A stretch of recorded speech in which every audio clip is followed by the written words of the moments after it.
Now I'm very excited to welcome back a man whose MMA knowledge and experience is second to none in the sports betting industry. Very happy to welcome back Mr. Lou Finocchiaro from gamlou.com and the Bout Business podcast. You can follow him on Twitter at gamlou.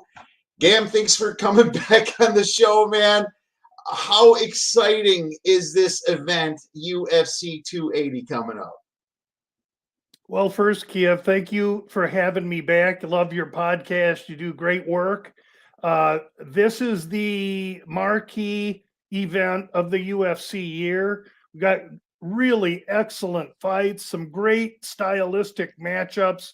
Couple guys really don't like each other, and some intriguing lady matchups. It should be just a fire fight of a UFC fight card. Yeah, yes, it should be complete fire. And you know what's funny is that I look at the college football slate, and it's a bad slate this week. And it makes me wonder if this was somewhat planned because last week you had the Bama, Tennessee, Michigan, Penn State, USC versus Utah. It's a terrible weekend for college football. It's kind of perfect for UFC. It seemingly is. That said, for guys like you and I, we got to know that these fights are in Abu Dhabi, Fight Island.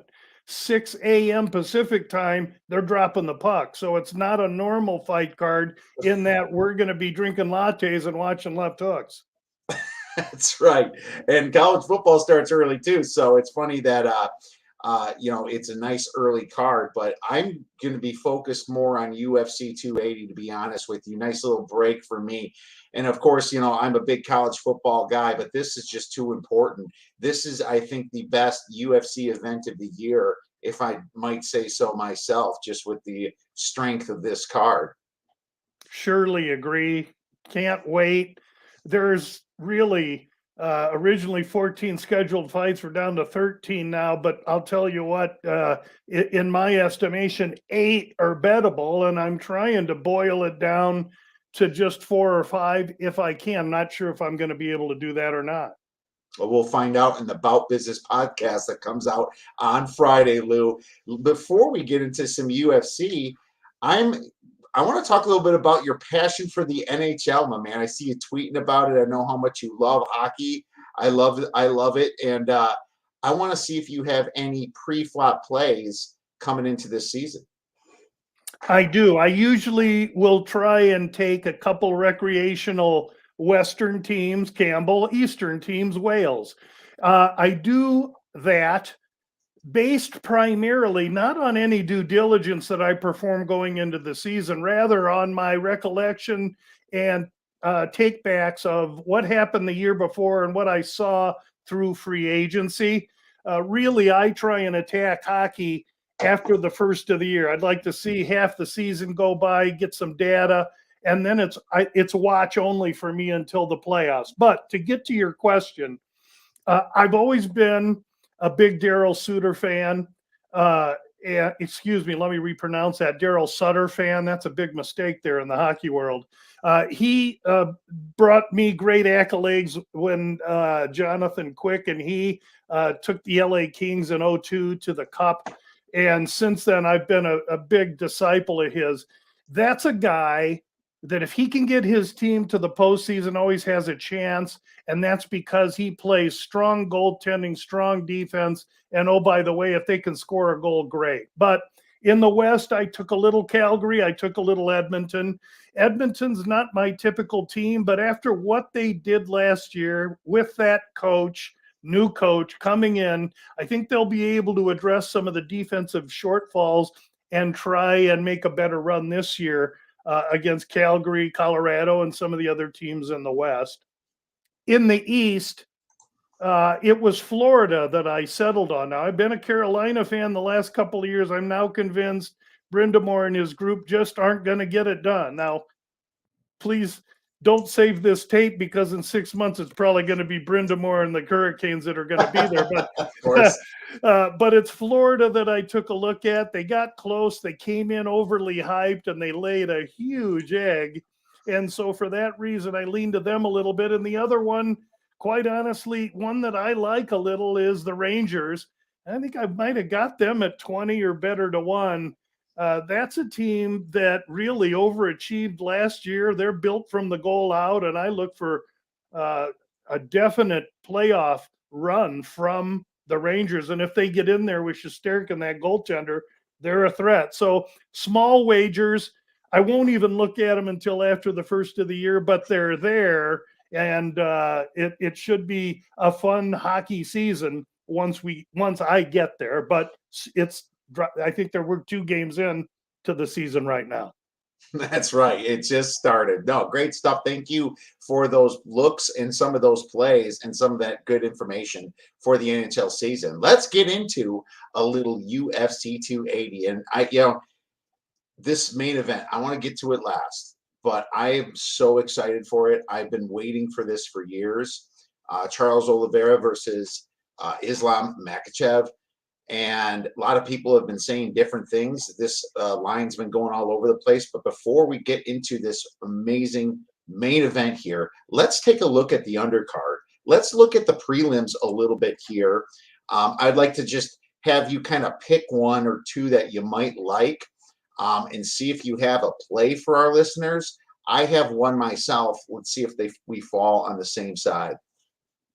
Well, I will say this for a Russian Tuhugov fighting the Brazilian Almeida. Tuhugov's not the typical Russian vice grip we normally get. He's not quite, I think, the caliber of fighter we're used to seeing from most Russian athletes. And the kid that he's fighting, Almeida, 14 wins, all 14 by finish, 9 in the first round.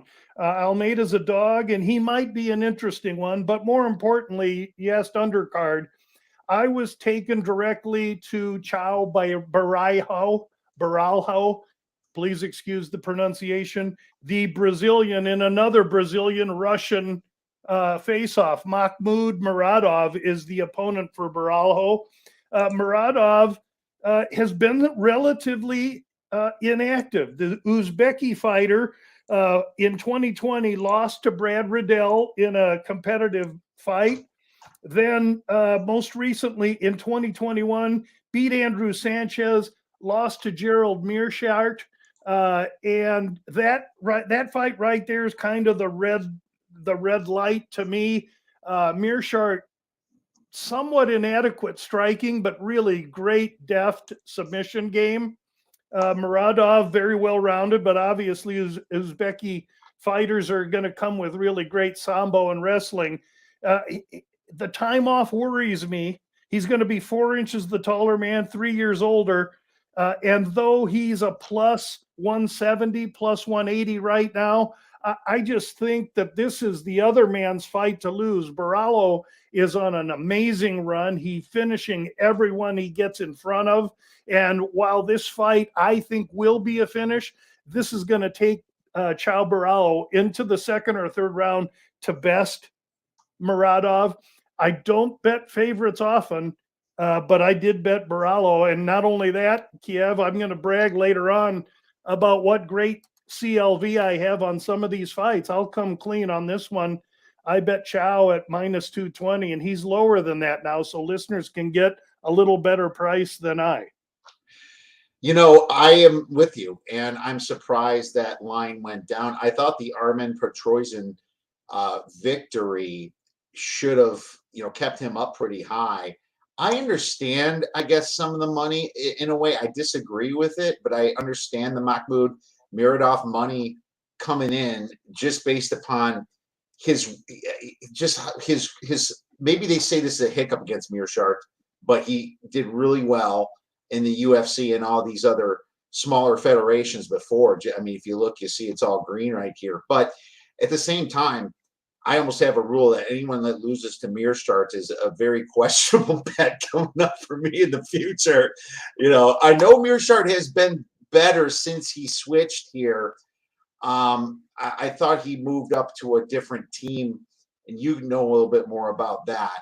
But in my opinion, it's Chao all the way. I think Chao's going to kind of rise up here in this middleweight class here. So I'm on Chao as well, and I'm a little shocked that we don't have the line value but I'm okay with it. This is one of those that I circle for a potential parlay play as well, if I get that far, depending upon the weigh-ins. So I am completely with you on this one and agree.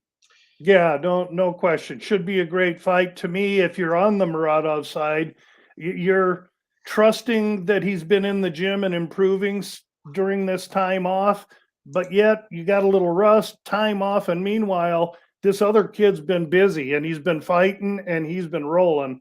So we'll take it, as it falls.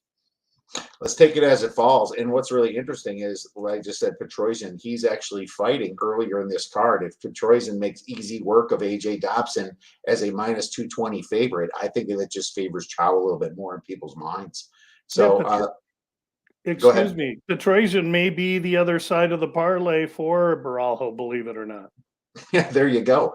So I'm going to go with Volkan Oezdemir versus Nikita Krylov. And I'm going to I'm liking the dog here, and here's why.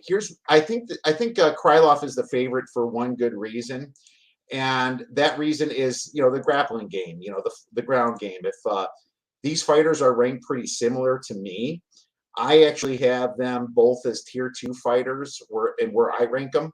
But if you look at some of the other rankings, like in Tapology and some of those sites, Lou, they do have Oezdemir ranked higher. Both these very good strength of schedule for these guys. These guys have fought some very legit fighters here, but they've lost to the best. Volkan, I think, is going to have the edge, obviously, in the stand-up from a technical perspective. Krylov is going to be the ground guy. But I'm not so sure that Volkan's going to stay on his back here. One thing I noticed about Oezdemir is he's gotten smarter. Since he fought Paul Craig, I thought it was a very smart way of doing that fight. I admit I thought Paul Craig would have an option to submit him, but he just kept getting off Craig. Craig's trying to sucker him in to a submission, and he kept backing off and ended up winning the fight by decision because it was a very easy. I also thought that he could have knocked Craig out. And he had some opportunities to do that. But the big thing for me is I'm looking at his takedown defense. Oezdemir's takedown defense is 86%. Krylov's accuracy for takedown is only at 35%. So I think that this fight can stay standing. And if it stays standing, Oezdemir is going to win this. Two very close guys. I'm going to take the dog at 145, Lou. I think your synopsis is spot on. I like Oezdemir in the fight, primarily based on the fact that who he's been in with. I mean, sure, he lost to Ankalaev. Where's he? Right at the top, waiting for a title shot.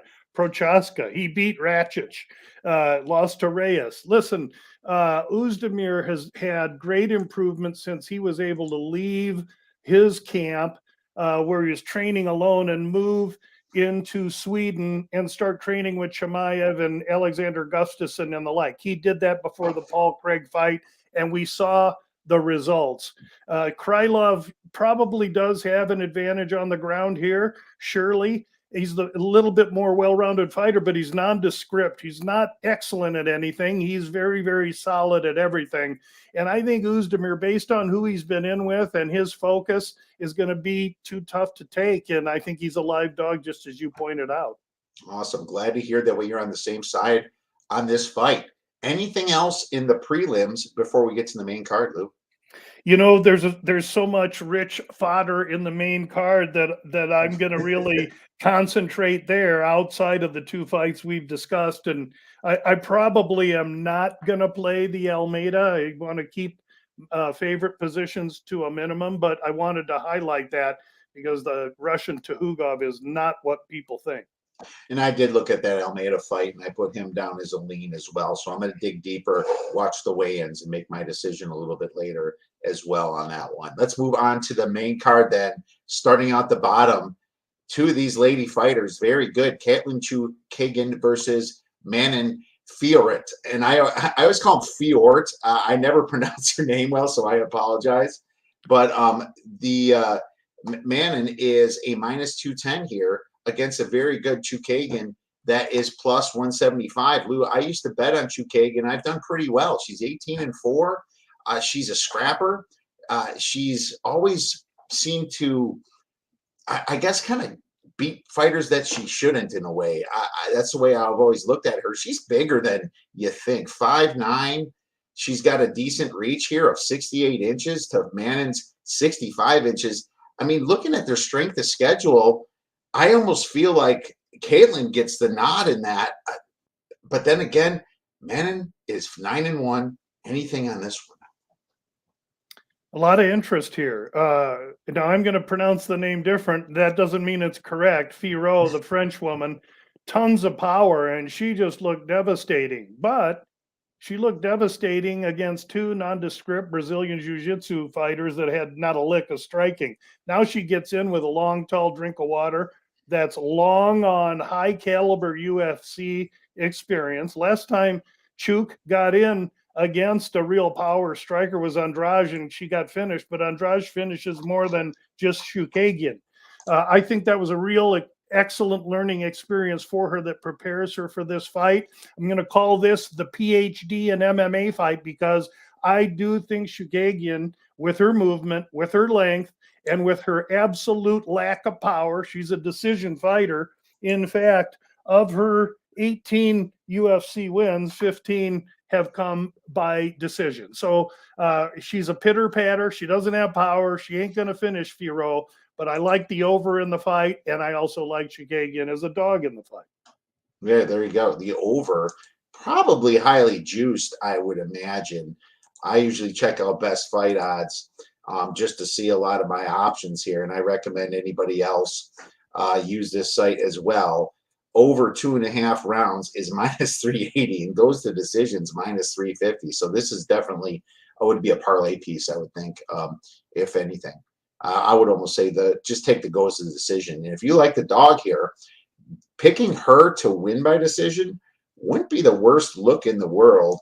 I'm going to try to pull it up here. That's where I'd steer you. That I love what where you're going with it. I think that's exactly where I would steer it as well. And quite honestly, if you are on the side of Firo, to take the fight to go inside the distance wouldn't be a bad consideration. That's how she fights, and that's what she's going to try and do is take Chukagian out.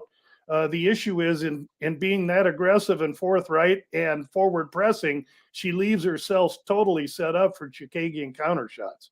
Yeah, there you go. Chukagian by decision plus 250 here. Looks like FanDuel plus 240 at DraftKings. So very good look.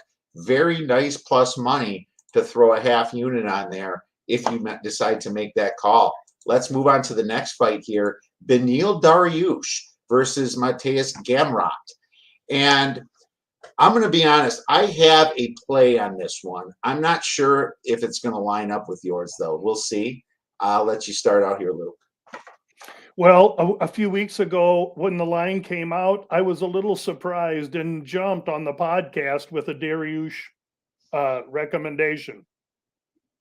And as you and I know, Kiev, we've talked about fights before, and early in the week I'll say, I think this, and then by Thursday I think something completely different. And that's what happened in this fight. In fact, after releasing Dariush 3 weeks ago, last week I actually, on the podcast, asked my listeners to go ahead and take Gamrot.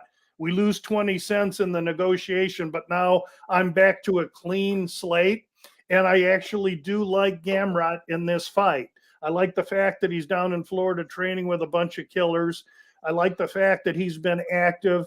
I'm not so certain that he beat Arman Tsarukyan in the last fight, but he got the decision. It was a close fight, and he looked impressive. Further, I have friends that have cornered against both fighters, Gamrot and Dariush. They were relatively firm in their position on this.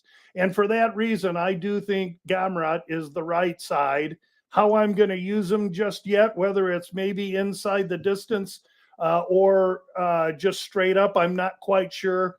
But I do think the Polish fighter Gamrot has an advantage over Dariush. Age, he's youth, he's been more busy as well. Dariush has been off. No fault of his own. A lot of guys are ducking him. He's overcome a little bit of injury here and there, but I just think that it's going to be Gamrot's going to be too much for Dariush. So you know some guys that cornered with both these guys, with Dariush too. I talked to someone that cornered against Dariush and against Gamrot. Okay, one thing with Dariush is that he kind of changed a little bit in his career and it has gotten significantly better. Unfortunately, he's been under some bad luck, missing a couple fights. His last few been set up and he hasn't. So now his last fight was way back against Ferguson back in May 15th of 2021. Now that worries me for a little bit of ring rust possibly, coming into this fight. Oh, this is tough for me. I'm a Dariush fan. I thought he's gotten a lot better. I've been making some money off him, and here he is. Here's the thing. I agree with you. I thought Sarukin won against Gamrot. I was on Sarukin, but I also thought when I made this bet that it was going to be a lot easier of a fight for Sarukin. Gamrot really shocked me in this fight, being able to weed off a lot of the takedowns, weed off the ground game, and Gamrot just had some really good blows. I scored the fight that Sarukin won, but it certainly was. I understand that Gamrot, when it comes down to the decision in a close fight, it doesn't matter. It's out of your hands anymore. Now my problem is Beneil Dariush. I have him lower than Sarukin. I think that Sarukin is a better fighter than Beneil Dariush, and we're going to bring up Sarukin's name a little bit later in this show as well. But on the side of the price, I did take Dariush for 1 point or for just 1 unit, and that's low for me. I'm more of like a 1, 2, 3 unit guy. I know you're a little bit lower, but I just thought that this would be more equal at plus 165. But then, I thought, do I go bigger? I actually lean more to go smaller on this one. So just from the fact that I think Dariush is right under Sarukin is why I took it. I can see myself losing it though, Lou. It's one of those ones that, it's dog or pass type deal. This is going to be really an amazing fight. I trust my sources, and when I asked my resource on the fight, it was a tsunami of opinion in one direction, and it swayed me considerably. All right. Well, hey, sometimes you got to get out of those bets, save some money there if it's that convincing. So I applaud you for that. Well, and to be honest, I'm not so certain I'm going to play Gamrot, and I'll tell you why. I'm happy to get out of the thing losing 20 cents, but let's not get greedy. I mean, wouldn't it be typical that you bet one guy, you get out, now you go the other way. He's a favorite and you lose. So there's a lot going on here. I could see me sidestepping this fight altogether. I wouldn't. Yeah, this is a big fight for Gamrot to get into the top contender. It's a big fight for both of them. So it's going to be very exciting, and I think it's favored to go to decisions. So and a little disagreement is good radio. So what we do is give your listeners an opportunity to judge for themselves how they want to attack the fight. Exactly. It's going to be very exciting, but this card keeps just getting better and better, Lou. Each fight. It really does. Peter Yan versus Sean O'Malley. Are you kidding me, man? I've been dying to see O'Malley fight somebody for real, and here it is. I mean, the obvious thing for this is strength of schedule is massively different here. Yan, the former champion, he had Aljamain Sterling, and he gives an illegal knee. Sterling makes the correct move by not going back in when he was completely done in that fight, pushed it, took the title, and then Sterling outsmarted Yan in their last fight, in my opinion. I thought he just had a better coached corner in that fight. Yan was a little headstrong, made some stupid decisions. I still think Yan is better than Sterling, but I hate to say this, I think Yan's better than O'Malley. Now, there's been money coming in on O'Malley. He was more about plus 280, plus 270, and now he's down to plus 220. I disagree with it, but it made my play better. And I'm actually playing both sides of this fight, Lou. And people can, as I tell my listeners, you can do this. I think this is going to be a KO fight. I think Jan's ground and pound is fantastic. I think that O'Malley's been great, but now he's fighting somebody that's going to take him down to the mat and be able to ground and pound him elbows. That's Yan right there, and that's what Jan's going to do. Now, I like Yan, and if you look at FanDuel, it's at plus 340 to win by KO, TKO. I took that for 1.25 stars, but I'm also putting a quarter unit on O'Malley just in case he catches Jan at plus 550. I'm not worried about O'Malley submitting Jan. If this fight's done within the distance, it's going to be O'Malley pretty much, or Jan, I think most likely in the knockout. So I can win either way. The O'Malley side is more of my get my money back and maybe a tiny bit of profit. The Jan side at plus 340 was just too good for me to turn down. What are your thoughts? Well, my first thoughts are to look at the total, and I see that the 2.5 over is minus 180 and or 185, and so I haven't really considered O'Malley for a couple of reasons, but I would say this: O'Malley and Camp know that everyone thinks they can't wrestle or grapple. And O'Malley has been training nonstop for 4 years with Taquino Mendez, who's a world-class Brazilian Jiu-Jitsu grappler.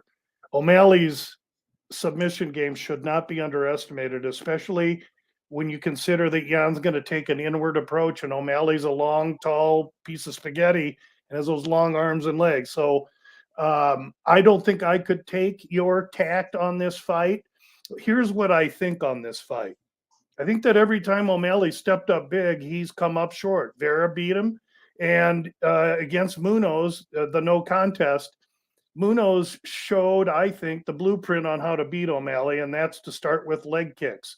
I think Jan is going to go out there and initially work those pencil legs of O'Malley's. He's then going to use his 61.5 takedown defense to take O'Malley down and force O'Malley to have to strain and use energy to get up from the floor. If O'Malley is allowed space and time in the 30-foot octagon to pick and pack against Jan, it's going to be a long night for Jan, and Jan starts slow. I look for O'Malley pretty strong to look great in the first round. I look for O'Malley to look pretty strong for the next 3 minutes of the second round, provided Jan gets this down and forces O'Malley to wrestle. The third round will be the tell in this fight. Jan fights his best in the last 5 minutes of any fight, 3 rounds or 5 rounds, and O'Malley hasn't been to the third much, and when he has, he's lost his power and showed a lack of gas. I can't side with O'Malley, though I go to that gym to get my tutelage every week. Yeah, okay, so that's good. You have more respect and probably better information than me on O'Malley's ground game, so that's very interesting. What happened with the Moonholes fight, the eye poke? Where I can't remember. It was in July. I think I was up north. That's it. I was up in northern Wisconsin. I missed this one. Do you remember? You're bragging now. I'm not bragging because I'm missing fights, Lou. I just didn't have any internet to watch it, my man. Yeah, I get you. I can't remember if it was if O'Malley was winning it during Pedro's fight. This is just so Pedro Munoz to be able to slither out of this one. But yeah, well, but the key to Pedro is how short he is. He has no reach whatsoever, and Munoz's leg work was definitely affecting O'Malley. That said, at the time of the eye poke, O'Malley was just beginning to get the fight kind of going his way. There's no way to say who was going to do this and who was going to do that.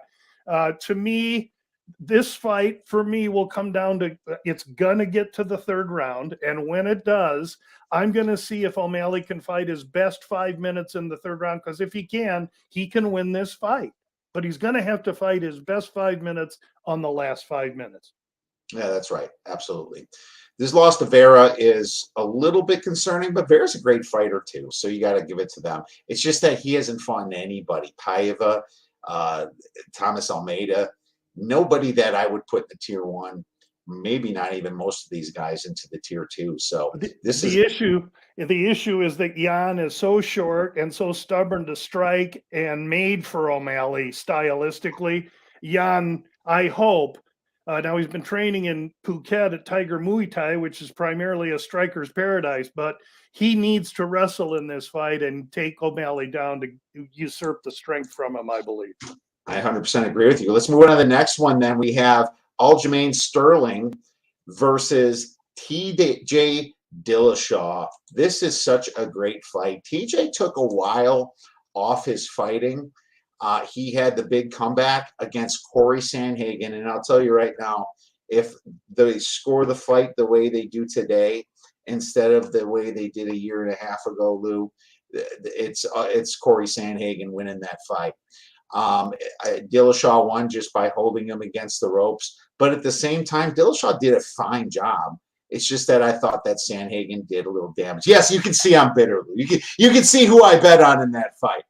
But what I will say is Dillashaw is a top contender here. The question is he good enough against a guy that is absolutely wily, fast, great countering, smart fighter, great corner as a Brazilian or Jamaican, sorry, Aljamain Sterling. So I'm very excited to see this fight. I almost got to the window on the dog, but I thought to myself, I think Sterling's better. Maybe you have something better for me than what I was able to put out. I'm not so sure if I do. I'm really disappointed at Dillashaw, not because he used, but because he refuses to acknowledge that he used and that he wasn't using it, Bantam. Listen, if you lie once, you're a liar. I'm sorry. I don't trust the kid. I know he's probably getting tested out the left ear and right ear from USADA, but I've spoken with USADA about my concerns with some of the Russian fighters. And we've talked about this being a cat and mouse. You know, their technology gets better. USADA has to get better testing. And don't think for a minute that this isn't going on. The fighters that have income, i.e. Conor McGregor and others, they can find a way to skirt the rules if they really want to. And I'm not so sure TJ's not doing that. I'm not here to smear the guy's name. As far as the fight is concerned, TJ's asset is his deft footwork and fluidity of movement. He's going to have that over Aljo. Aljo's a quirkier striker, a little weirder, awkward style that maybe TJ will find hard to time and get to. Wrestling could be a really interesting battle. Both are versed wrestlers. I think the difference for me comes because this is a 5-round fight, that if Aljo can get this thing into the middle of the third and later, perhaps TJ tires a little bit. We know Aljo will not. And I do like Aljo, the fact that he's coming off a Jan. Listen, Aljo did what he had to against Jan. There was no way he should have competed after what happened to him in the first fight. Then the BS he took in between the first fight and the second fight created a volcano of a man, and we saw that emotion spill out after he beat Jan.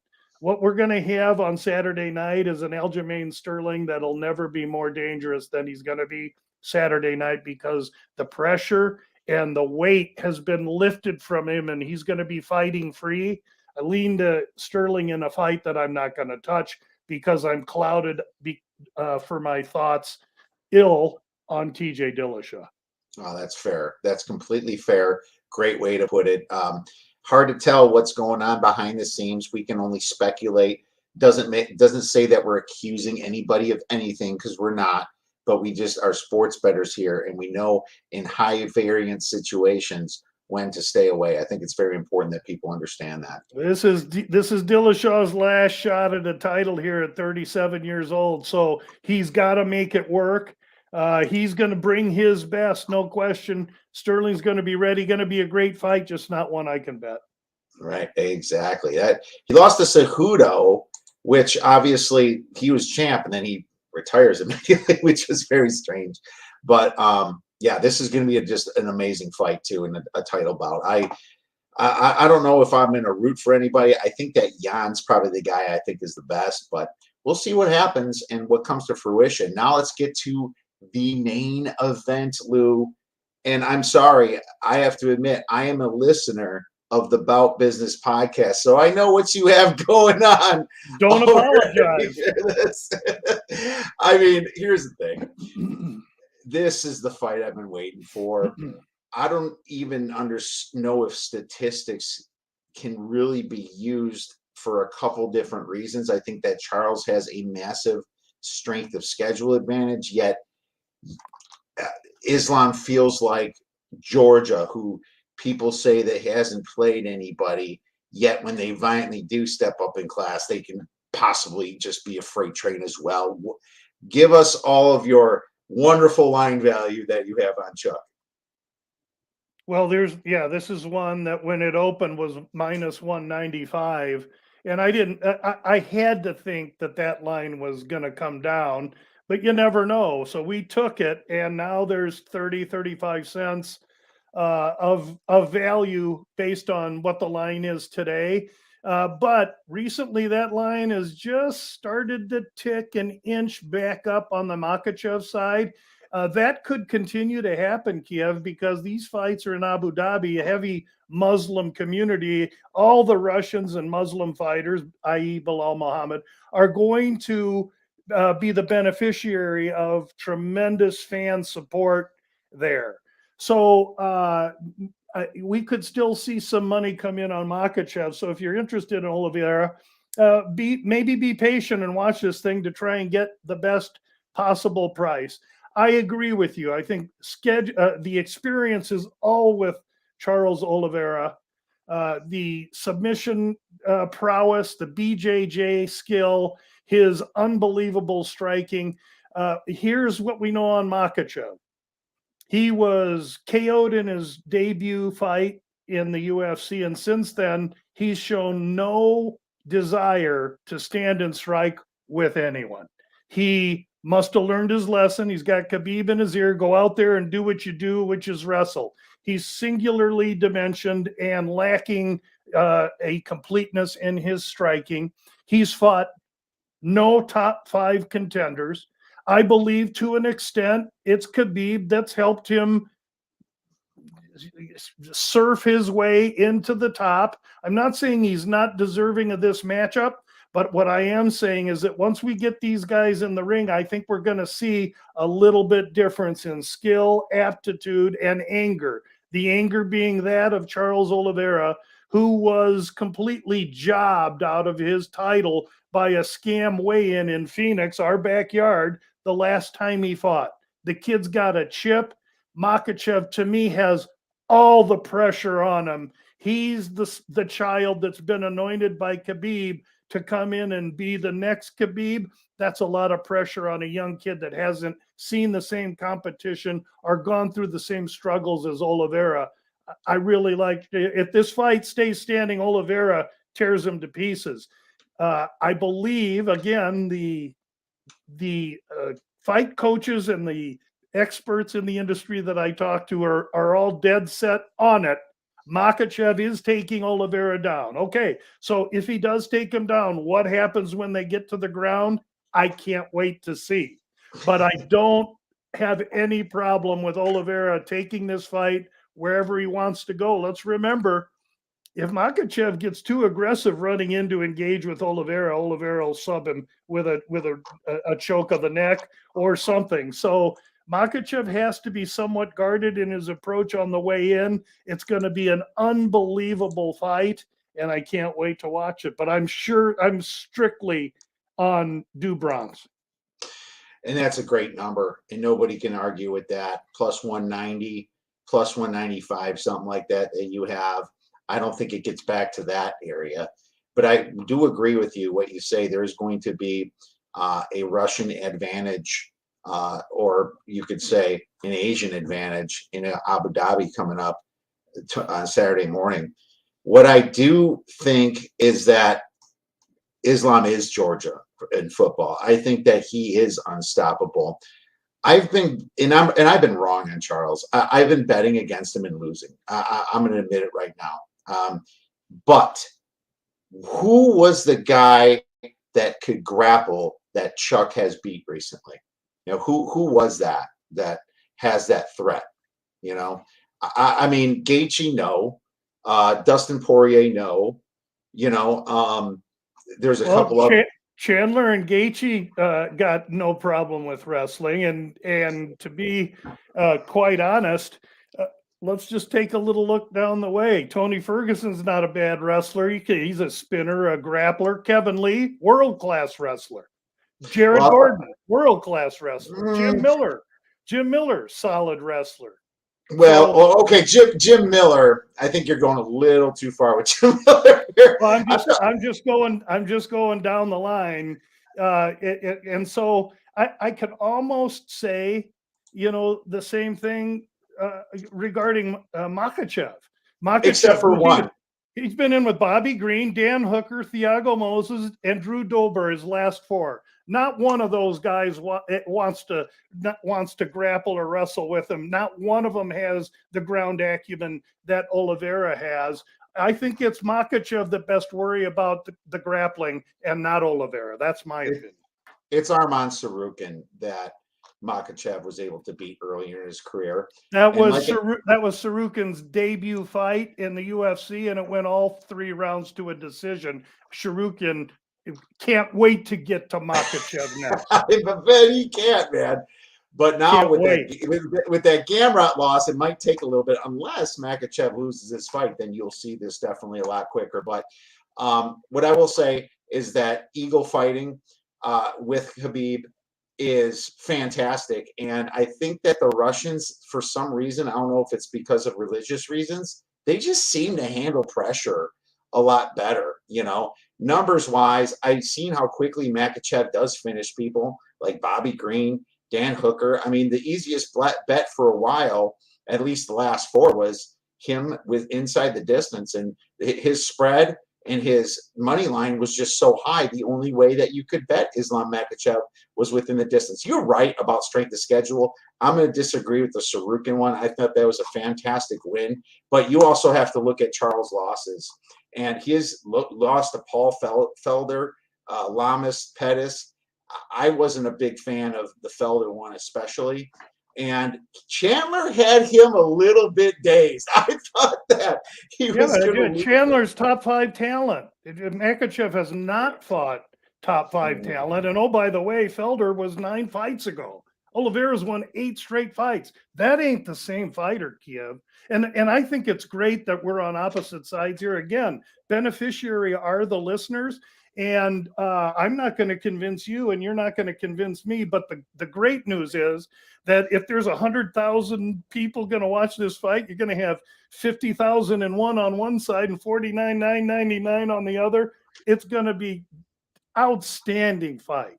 It is, Lou. And thank you for that. You're absolutely. This is going to be outstanding. Come in as a fan if you're not convinced. I'm a big UFC fan. Sometimes it's better just to lay off a fight and be a fan. Have no pressure on yourself when watching this fight. And so I completely agree with it. Here's some other good news, Lou. I when this thing got to 150 is when I took him. So both of us have some line value on this fight. And it's coming up to minus 170, back to minus 175. Some books minus 180 here. So both of us have some very good line value. I think that's a great thing for a sports bettor. And wow, this is going to tell everything. This has been the most stacked weight class in the UFC over the past 5 years plus, hasn't it, Lou? It has, and that's why I value Charles beating Gaethje, Poirier, Chandler over Makhachev beating Scrub, Can. Yeah, you might absolutely be right. And that plus 190 ticket is certainly shining right now because you have wonderful line value. Many other people saw it your way for this thing to drop like that, Lou. Well, we'll see. I mean, part of the job, as you know, Kiev, is getting the best of the number. The second part is the hard part, winning the fight, battle, football game, baseball game, whatever it may be. It's certainly a numbers game, Lou. We're out of time. Where can our listeners get your great information and media? Yeah, best way to catch me. I'm working on a new webpage that's coming soon, gamblu.com. But until then, Fridays, there's UFC cards. There's a 16-minute bout business podcast. Every UFC card drops wherever you get your podcasts on Friday. The Bout Business Podcast.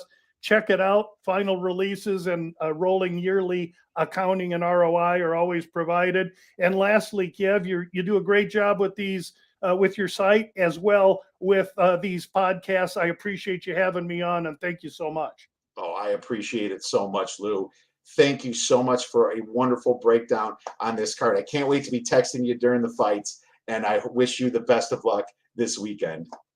Thank you so much. Same to you and all the listeners.